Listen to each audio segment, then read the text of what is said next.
au temps du soir, où sortent celles qui vont puiser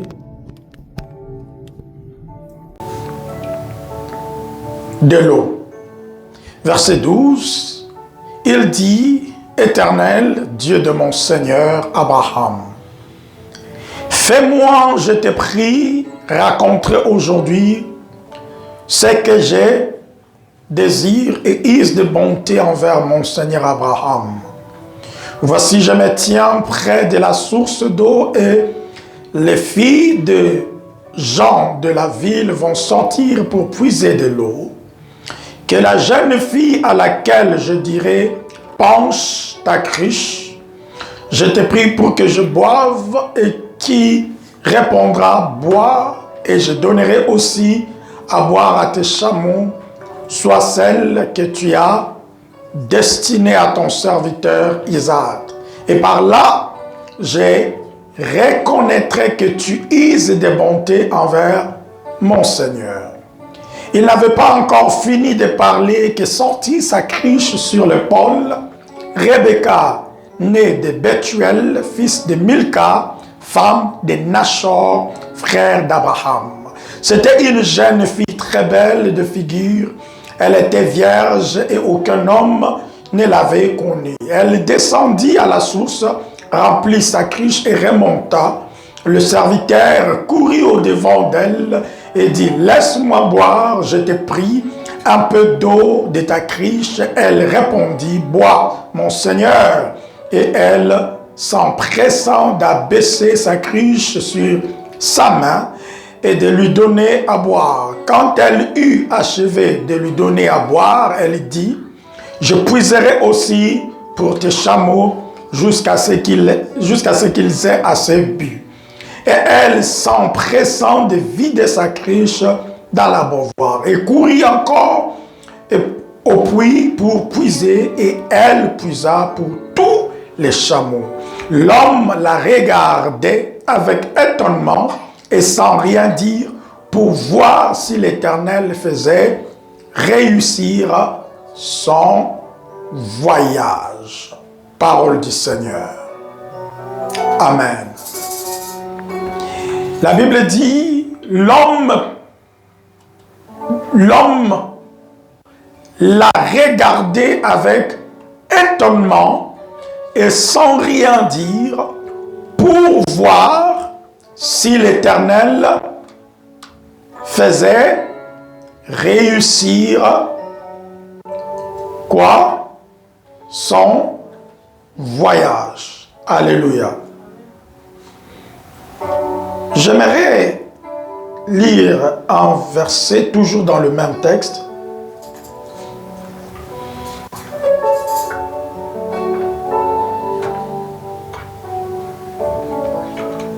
Verset 26. Est-ce qu'on peut lire verset 26?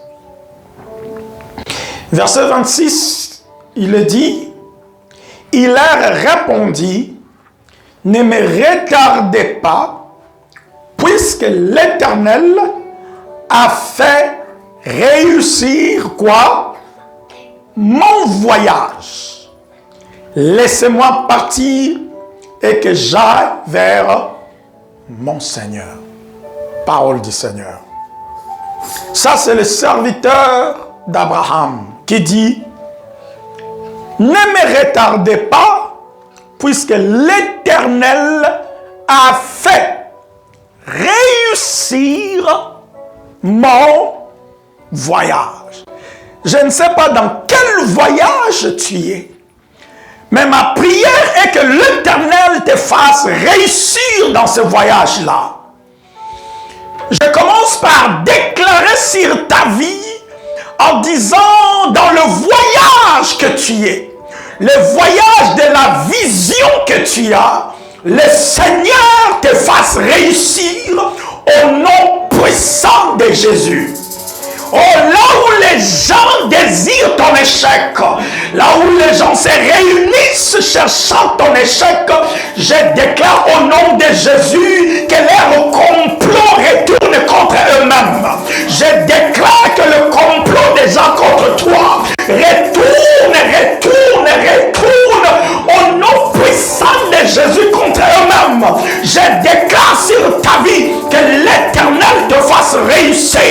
réussir, réussir, réussir, réussir au nom de Jésus.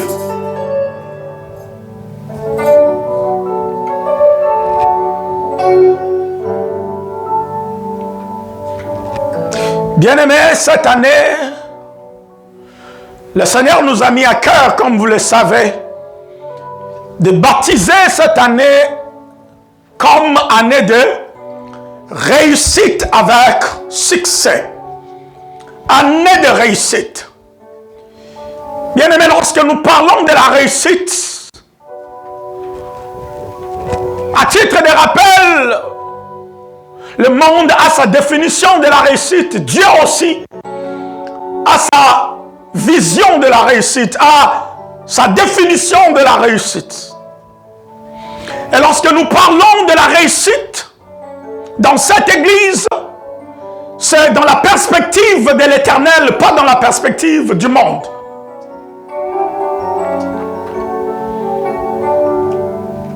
Nous avions donné déjà pas mal de définitions sur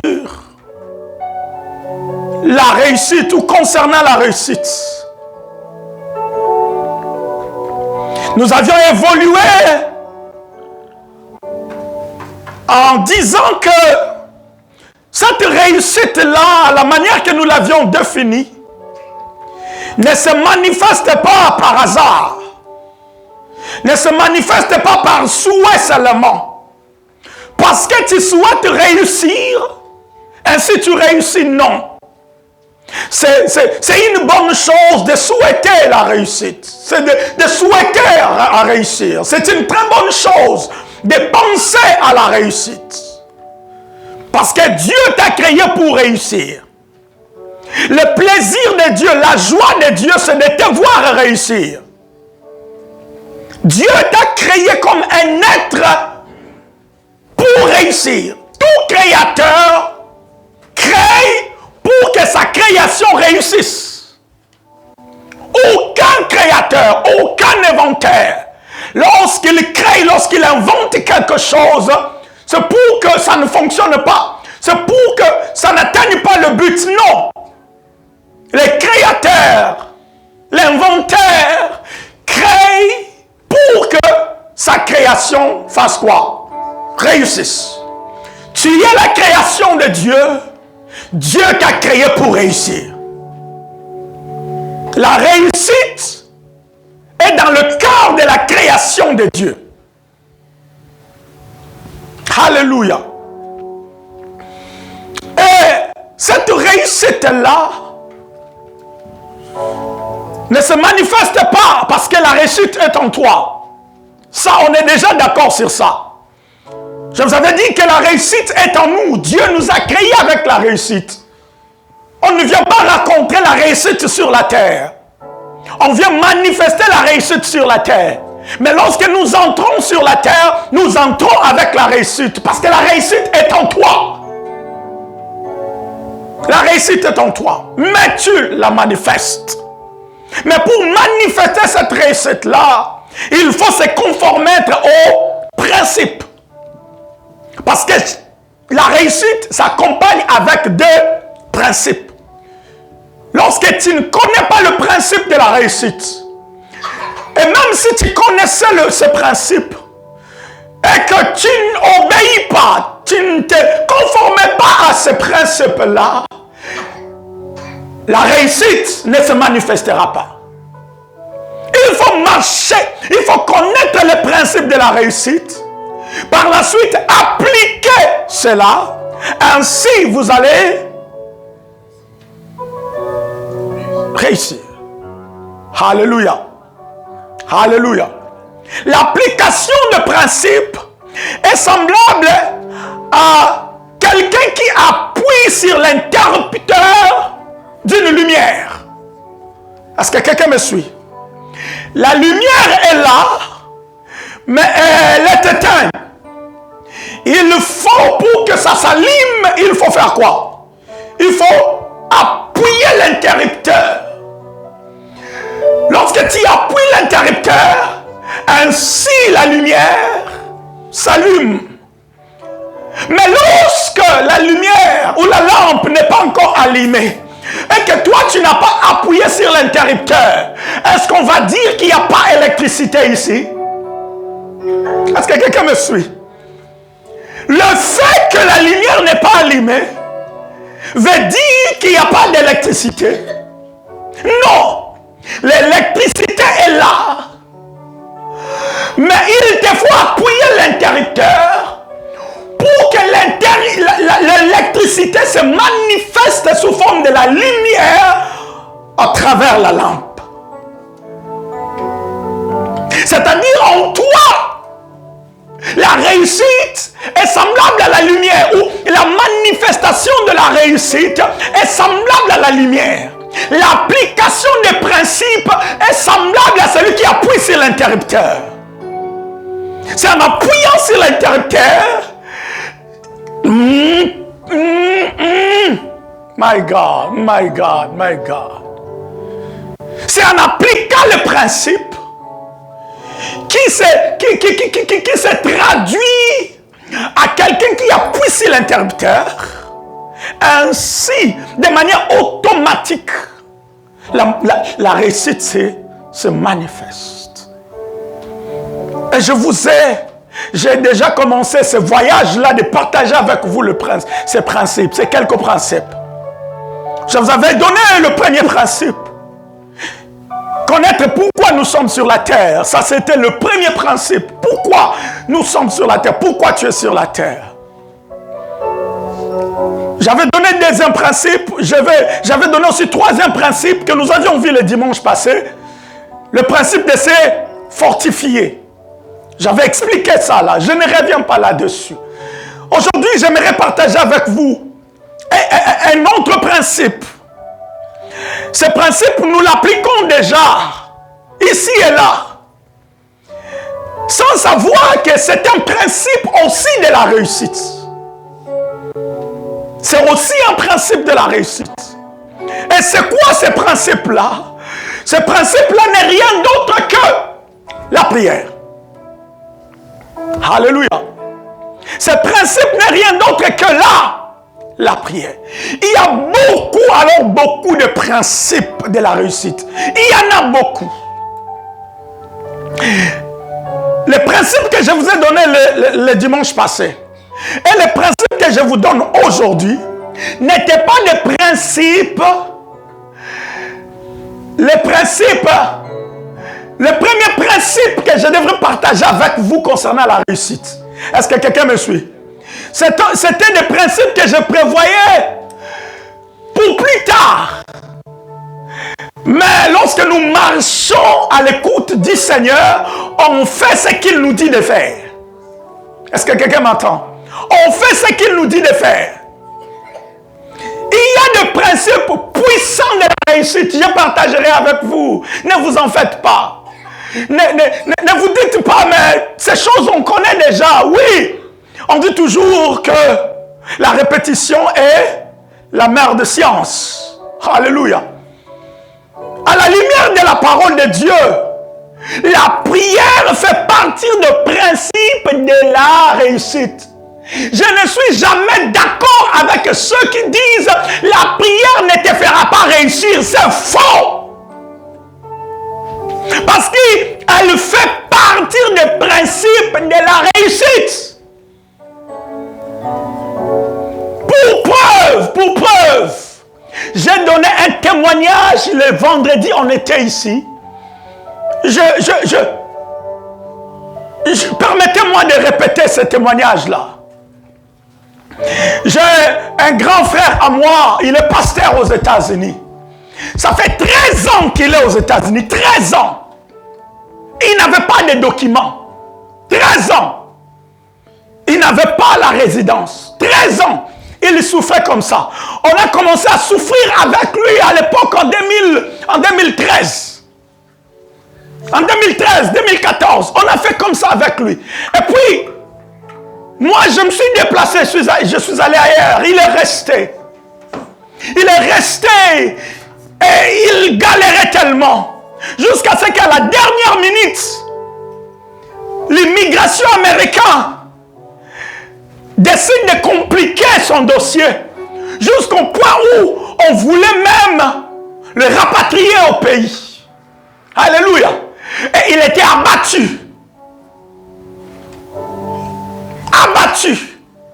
Et un de ses amis l'appelle, ami pasteur, l'appelle, il dit, homme de Dieu, pourquoi tu ne te fais plus voir? Tu as disparu, qu'est-ce qui se passe? Et il explique à son ami en disant, écoute, ce qui se passe ici, c'est compliqué. Je n'ai plus envie d'apparaître. Ça me dérange. Cette situation est en train de me ronger. Je n'arrive plus. Et l'homme de Dieu, son ami, a dit, attends, je te reviendrai sur ça. Et il est allé prier pour mon grand frère là qui est aux États-Unis. Son ami pasteur est allé prier. Il a passé toute la nuit dans la prière pour lui. Toute la nuit. En train d'intercéder. Il intercède, il prie. Seigneur, fais quelque chose. Seigneur, manifeste-toi. Seigneur, où es-tu? Toute la nuit. Et puis quand il finit, il dort un peu, il reçoit une vision. Et dans cette vision, on est en train de lui montrer que quelqu'un a tenu le poisson salé. Connaissez-vous le poisson salé? Ce qu'on appelle chez nous l'ikayabu. Mais c'est kauka, le poisson salé.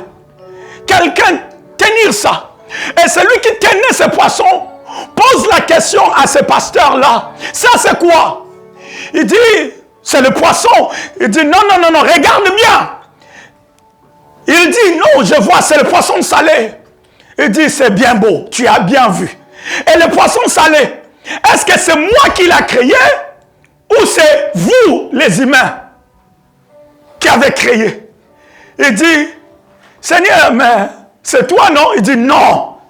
Le poisson salé, c'est pas moi qui l'ai créé. C'est vous, humains. C'est vous, les humains, qui avez créé le poisson salé. Moi, j'ai créé le poisson, mais vous l'avez transformé en poisson salé. C'est ça, en fait, la vie de ton ami que tu es en train de prier maintenant. C'est l'état de sa vie maintenant. Moi, je l'avais fait poisson, mais les gens du monde l'ont transformé en poisson salé. Ça veut dire les gens du monde l'ont rendu sec. Et on a mis du sel dans sa vie. Ce n'est pas pour donner de la saveur, mais c'est pour le maintenir dans une situation médiocre. Mais parce que tu as pris ton temps de prier pour lui toute cette nuit, aujourd'hui, je veux le ramener dans son état. Je le restaure dans son état du poisson comme je l'avais créé. Je restaure même son ministère. Je restaure sa vie et je restaure son ministère. Aujourd'hui, parce que tu as prié pour lui toute la nuit. Parce que, écoutez ce que Dieu dit. Parce que tu as prié. C'est-à-dire que si cet homme de Dieu n'avait pas prié pour lui, Dieu serait là aussi en train de regarder. Mais quelqu'un se tenait debout, a commencé à prier toute la nuit et Dieu lui a révélé son état. Ainsi Dieu dit, je le restaure comme moi je l'avais créé, dans son état du poisson original avec vie. Et vous savez ce qui s'est passé? Lorsque le pasteur là, qui est aux États-Unis, est allé à l'audience, il arrive à l'audience comme ça. Il n'a même pas parlé de son histoire. Il arrive à l'audience, on lui pose que des questions d'identité, comme quoi que ton nom c'est tel? Oui. Tu es arrivé aux États-Unis à telle période? Oui. Tu es marié à telle personne? Oui. C'est fini. Je t'accorde ta résidence. Alléluia. Il dit, je t'accorde ta résidence. C'est-à-dire que si le pasteur là qui a prié pour lui n'avait pas pris le temps de prier pour lui, ces jours-là, on allait le rapatrier. Mais parce qu'il s'est élevé en prière, il s'est mis à prier pour son ami pasteur. Et Dieu s'est décidé de faire quelque chose. Bien aimé, il y a des situations médiocres que nous vivons. Nous normalisons cela sans penser qu'il y a des choses qui influencent ça dans le monde spirituel. La cause, c'est dans le monde spirituel. Tu fais comme ça du blocage. Tu retournes comme ça, c'est bloqué. Tu ne sais pas que spirituellement, tu y es bloqué. Spirituellement, on t'a transformé en l'ikayabu. Hey! Poisson salé, on te transforme. Toi, tu vis comme ça, on te voit, un être humain comme ça. Mais spirituellement, tu es transformé en un poisson salé. Quelle méchanceté! Et c'est ce que Dieu montrait à Ézéchiel concernant les ossements desséchés. J'ai donné ce témoignage pour appuyer ce que je suis en train de dire, que la prière peut te faire réussir. La prière peut te faire réussir. Tout dépend de la définition que tu as de la réussite. Lui, n'est-ce pas qu'il avait une situation qu'il voulait la réussite? Sa réussite, c'était quoi? La résidence, n'est-ce pas? C'est ça qu'il poursuivait. C'était ça sa vision, c'est ça qu'il voulait. Et lorsqu'il est allé en audience, parce que quelqu'un s'est levé, a commencé à prier pour lui, ainsi cette prière-là a influencé et a manifesté sa réussite. Je prie à chaque fois que tu prieras, que l'Éternel fasse en sorte que par tes prières, que tu reçoives la réussite que tu cherches. Je déclare cela dans ta vie au nom de Jésus. Proverbe 16, 3 dit: recommande ton sort ou encore tes œuvres à l'Éternel et tes projets réussiront. Vous voyez? Lorsqu'on dit recommande ici, le verbe est recommandé à avoir aussi avec consacré. Or, parmi les formes de prière ou parmi les types de prières qui existent, il existe aussi un type de prière qu'on appelle la prière de consécration. Est-ce que quelqu'un me comprend? La prière de consécration. Il existe la prière de consécration. Et lorsqu'on dit recommande, en d'autres termes, on est en train de dire des consacre. Consacre tes œuvres à l'Éternel et tes projets réussiront. Consacre tes activités à l'Éternel et tes projets réussiront. Parce que les activités, les œuvres, ce que nous faisons chaque jour, ce sont les roues qui nous amènent vers la réussite, vers la palpabilité de ce qu'on a comme projet. Alléluia. Alléluia. Tout ce que nous faisons chaque jour, ce sont des roues. Et des roues qui nous amènent vers la palpabilité de projets que nous avons. Parce que projet égale vision. Alléluia. Projet égale vision. Et parmi les définitions que nous avions données de la réussite, nous avions dit quoi? Que la réussite, c'est aussi la concrétisation d'une vision acquise de Dieu. La concrétisation d'une vision acquise de Dieu. La concrétisation d'une vision. Alléluia. Si on peut enlever Dieu, parce que le monde aussi définit la réussite de cette manière-là, mais ils n'incluent pas Dieu. Ils disent seulement la concrétisation d'une vision. Ça veut dire la vision que tu peux te former, ce que tu veux avoir, ce que tu veux posséder dans la vie. Et lorsque tu concrétises ça, ça veut dire tu as fait quoi? Tu as réussi. Et la Bible dit recommande. En d'autres termes, consacre. Ce que tu fais chaque jour, ton travail. Ce que tu fais là, la Bible dit recommande. Ta famille recommande. Tes enfants recommande. Alléluia. Recommande. Ton voyage recommande. Ainsi tes projets réussiront. Tes projets réussiront. L'histoire du serviteur d'Abraham, que je viens de lire pour nous, parce que c'est cette histoire qui va nous amener à les prier. L'histoire du serviteur d'Abraham. Regardez, il va aller en Mésopotamie, qui est actuellement Irak. Alléluia. Il va quitter à l'époque Canaan, qui est aujourd'hui Israël. Il va quitter Canaan pour aller en Irak afin de marier une femme pour Isaac. Et c'était un devoir que son Seigneur Abraham lui avait donné, d'aller marier pour Isaac une femme en Irak, parce que c'est là, c'est même là la terre de naissance d'Abraham. Alléluia. Abraham est né en Irak. Ah oui, vous savez qu'Abraham c'est un Irakien. Oui, Abraham ce n'est pas un Israélite. C'est pour votre information. Parce que si vous regardez le parcours d'Abraham, parce que tout a commencé à Turquie, on a quitté Turquie, les 3 enfants de Noé. Lorsque l'arche s'est arrêtée à Mont Ararat. Mont Ararat, c'est en Turquie.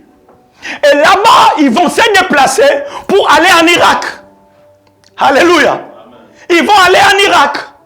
Et quand ils vont arriver en Irak, son père, le père d'Abraham, va engendrer Abraham et ses 2 frères, Nachor et Haran, en Irak. Alléluia. Ça, c'est pour votre information. Et là-bas en Irak, le père d'Abraham va se décider de quitter avec ses 2 enfants, c'est-à-dire Abraham et Nachor, parce que leur cadet Haran était mort en Irak. Et maintenant, lorsqu'il va vouloir, le père d'Abraham, Terah, qui va vouloir se déplacer d'Irak pour aller vers Canaan, mais il ne va pas arriver en Canaan, il arrive à Charan, qui est encore en Turquie.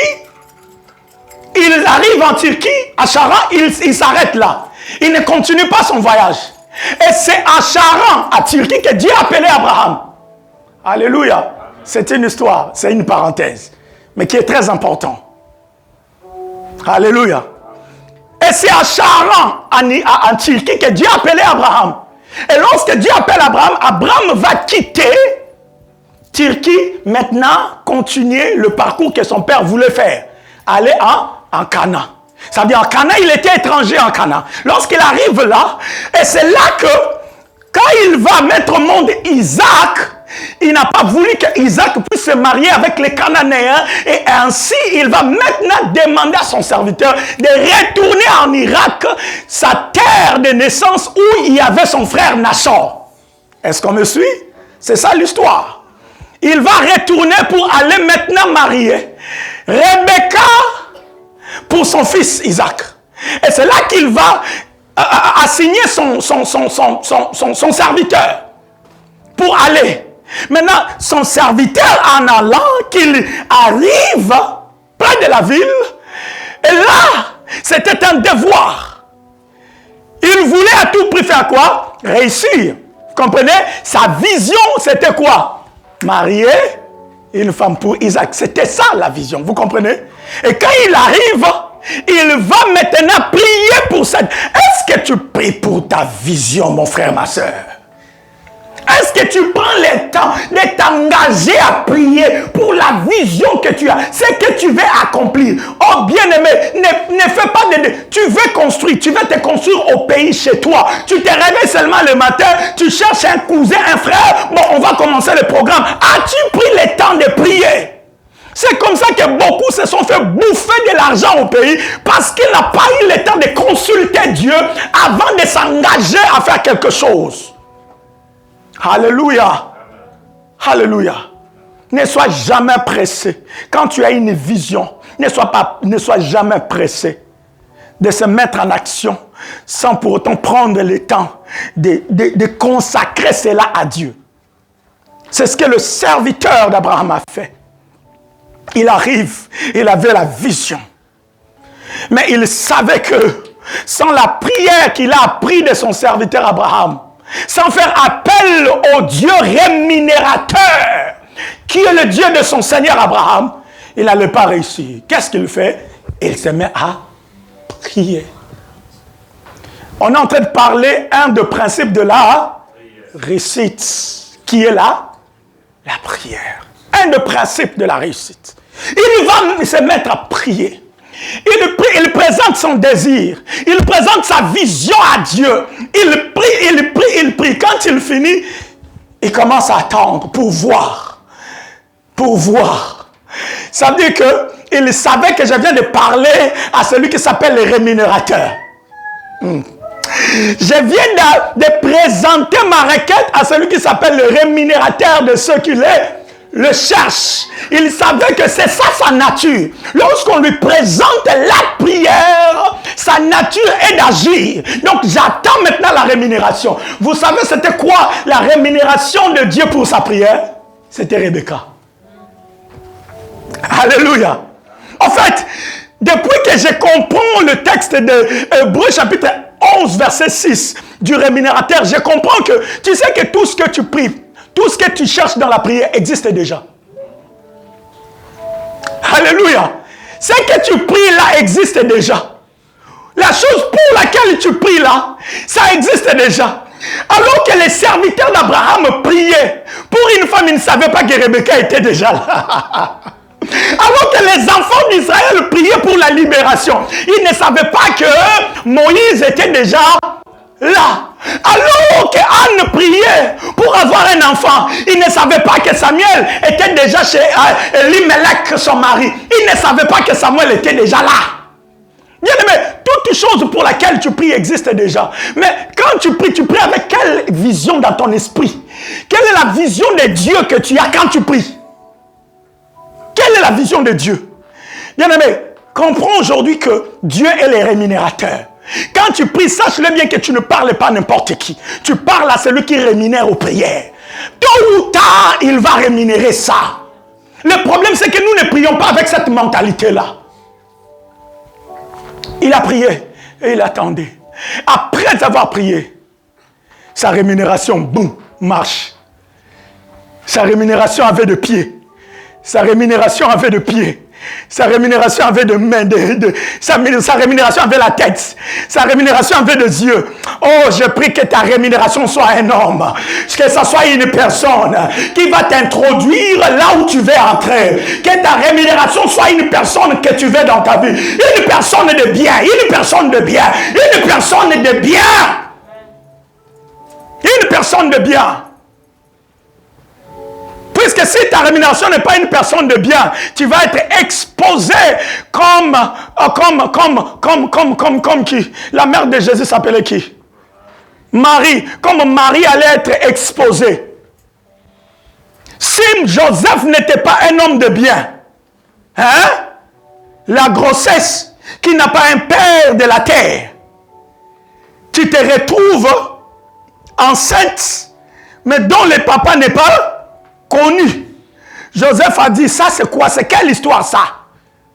Tu viens me raconter quoi? Je ne peux pas gober ça facilement comme ça. Bon, comme il était homme de bien, il voulait faire ça en coulisses. Mais Dieu l'a interdit. Mais s'il n'était pas un homme de bien, oh, Ndumbawana. Alléluia. Moi, elle, c'est fini l'histoire. Il vient me raconter une histoire comme quoi que Dieu là. Quel Dieu ça là? Oh! Alléluia! Ça c'est quel Dieu? Une histoire comme quoi que Dieu. Ala Djogo. Comme les Quinois parlent. Alléluia. Mais Joseph a voulu faire ça en cachette. Parce qu'il était un homme de bien. Bien, mais quand tu es connecté à un homme de bien, il va préserver ta vie. Un homme de bien va préserver ta vie. Bien, mais qu'un homme de bien soit la rémunération à tes prières. Ma prière, qu'un homme de bien soit la rémunération à tes prières. Au nom de Jésus. Et alors là, Rebecca est venue.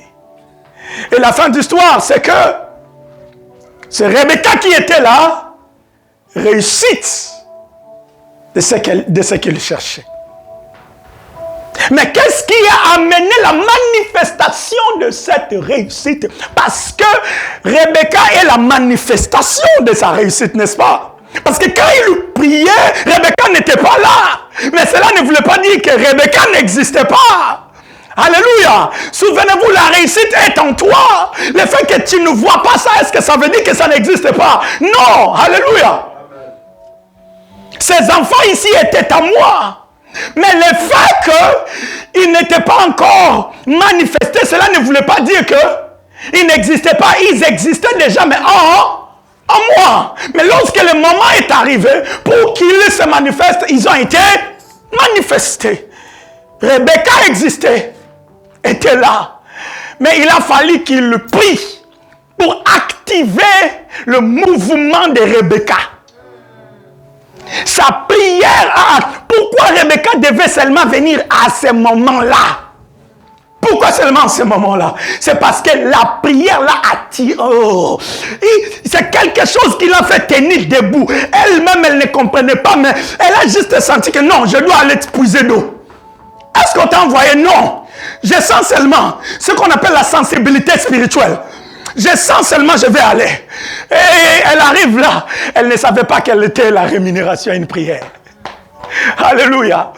Elle était la rémunération à une prière. Bien-aimé, laisse-moi te dire. La prière peut te faire réussir. Ça peut te faire réussir. Beaucoup de preuves dans la Bible qui montrent que la prière peut te faire réussir. Alléluia. Alors, retenez cela. Lorsqu'il a prié, Rebecca est là. Et à la fin de l'histoire, il dit, je vois que l'Éternel a fait... Est-ce qu'on peut lire là, le verset 56? Parce que je suis déjà à la fin. 56. 56. Qu'est-ce qu'il dit? Il leur répondit, ne me retardez pas. Puisque l'Éternel a fait réussir mon voyage. Ne me retardez pas. Je vois que l'Éternel a fait réussir mon voyage. Mais qu'est-ce qui a fait que l'Éternel puisse faire réussir son voyage? C'est sa prière. Alléluia. C'est sa prière qui a fait que l'Éternel puisse faire réussir son voyage. Il y a des gens qui prêchent, qui appuient le fait de travailler durement. Oh bien-aimé, tu veux réussir dans la vie. Il faut travailler durement. La prière ne va pas te faire réussir. Mensonge. Il faut travailler durement. Ça, il est en train de mettre en vous l'esprit de Pharaon. Parce que c'est ça la manière de tuer un prophète. La manière de tuer un prophète, c'est utiliser la stratégie du Pharaon. La stratégie du Pharaon, c'est pousser quelqu'un à travailler et à le détacher de Dieu. Vous tuez le prophète en lui. Vous tuez la réussite en lui. Il peut réussir selon le monde, mais pas selon Dieu. Est-ce que quelqu'un me comprend? Alléluia. Je ne refuse pas qu'on doit travailler. Alléluia. Travailler, c'est important. Le travail a sa place. Mais lorsque le travail commence à devenir ta priorité, tu commences à agir sous l'influence de l'esprit de Pharaon. Lorsque la prière tout le temps, lorsque tout le temps, travail. Oh, la prière ne va pas faire ceci, la prière ne va pas faire cela. Bien aimé, il y a des gens qui ont vécu le miracle de Dieu par la prière. Il y a des gens qui ont été bénis par la prière. N'était la prière, ils ne seraient pas élevés. N'était la prière, ils ne seraient pas de grandes personnes. Il y a des gens qui ont marqué l'histoire par la prière. Vous connaissez Babalola, non? Babalola, l'apôtre nigérien. Lui, où est-ce que Dieu l'a appelé? N'est-ce pas au travail? Il travaillait durement, mais Dieu l'a détaché de son travail. Il dit, va, tu vas me servir. Et il est devenu machine de prière. Et aujourd'hui, de génération en génération, on parle de Babalola. Il a influencé, impacté Nigeria. Vous n'avez pas l'idée. Alléluia. Élisée, il était où? Au travail. Travaillant. Dieu l'a pris de son travail. Alléluia. Je peux vous donner pas mal. Moïse, on l'appelait où? Il était où? Au travail, berger. Pas berger spirituel. Parce qu'aujourd'hui, on spiritualise tout. Il n'était pas berger spirituel. Il est devenu plus tard berger spirituel, mais il n'était pas encore. Vous comprenez? Ça veut dire que le travail a sa place. Et la prière aussi a sa grande place dans nos vies. Alléluia. Bien-aimé, je conclue par là en disant que un autre principe de la réussite, c'est la prière. Pas n'importe quelle prière, pas de prière ordinaire que tu as toujours l'habitude de faire. Seigneur, merci. Tu vois, tu essayes de fignoler ton français, aligner. Tu vois, tu as peur de commettre des erreurs quand tu parles à Dieu. Bien-aimé, avec Dieu, c'est pas question. Il n'a même pas besoin de tes erreurs. Il comprend déjà ce que tu veux dire, même par cette erreur-là. Quand toi, tu cherches à dire le papa, mais tu as dit la papa, lui, il comprend déjà que tu voulais dire le papa. C'est entre nous les humains qu'il y a cette affaire, article défini, indéfini. Dieu n'a que faire de ça. C'est pourquoi il nous donne même une langue qui n'est pas une langue terrestre. Il nous donne une langue céleste. Rekapata. Là, il n'y a pas il n'y a pas ça. Il n'y a que des Shindarakapata. Là, tu vas aller me corriger. Tu vas me corriger où? Dans les Kirakatapata. Tu vas me corriger où? Même les anges eux-mêmes, ils ne vont même pas me corriger. Même les anges. Parce que même les anges ne comprennent pas ça. Même les anges. Dieu lui-même. Donc, bien-aimé, oublie cette affaire de prière ordinaire, de prière, de belles prières. Oublie ça. Tout ce qu'il faut faire, connecte ton esprit. Quand tu connectes ton esprit, allez, voyage. Raka, itaka, patata, wuta. Indekita. Ataï, kamanaou, tata. Alléluia. Parce que tu ne parles pas aux hommes. Oh, que le Seigneur me fasse grâce. Je vous parlerai de 3 types de langues qui existent dans la Bible. Ce n'est pas toutes les langues qui s'interprètent. Alléluia. Oh, quand tu parles la langue, il faut interpréter. Ce n'est pas toutes les langues qui s'interprètent. Ce n'est pas tout. Que le Seigneur me fasse grâce. Je parlerai de ça un jour. Mais il y a une langue qu'on appelle la langue de prière mystérieuse. Cette langue-là est entre toi et Dieu. Tu le fais partout où tu es. Alléluia. À moins que ça ne cause pas du désordre à l'église. Tu peux le faire à l'église comme tu veux. Mais que ça ne perturbe pas seulement l'ordre de l'église. Que le Seigneur bénisse sa parole. On se tient debout en acclamant le Seigneur. On se tient debout en acclamant le Seigneur. J'aimerais que dans les quelques minutes qui nous restent, nous allons prendre un moment de prière. Alléluia. Et puis à la fin, je nous donnerai le programme que nous avons, que le Seigneur nous a mis à cœur, de prière que nous allons commencer d'ici là. Mais j'aimerais que nous puissions d'abord prendre un temps, maintenant là, de pratiquer ce que nous venons d'écouter. Alléluia.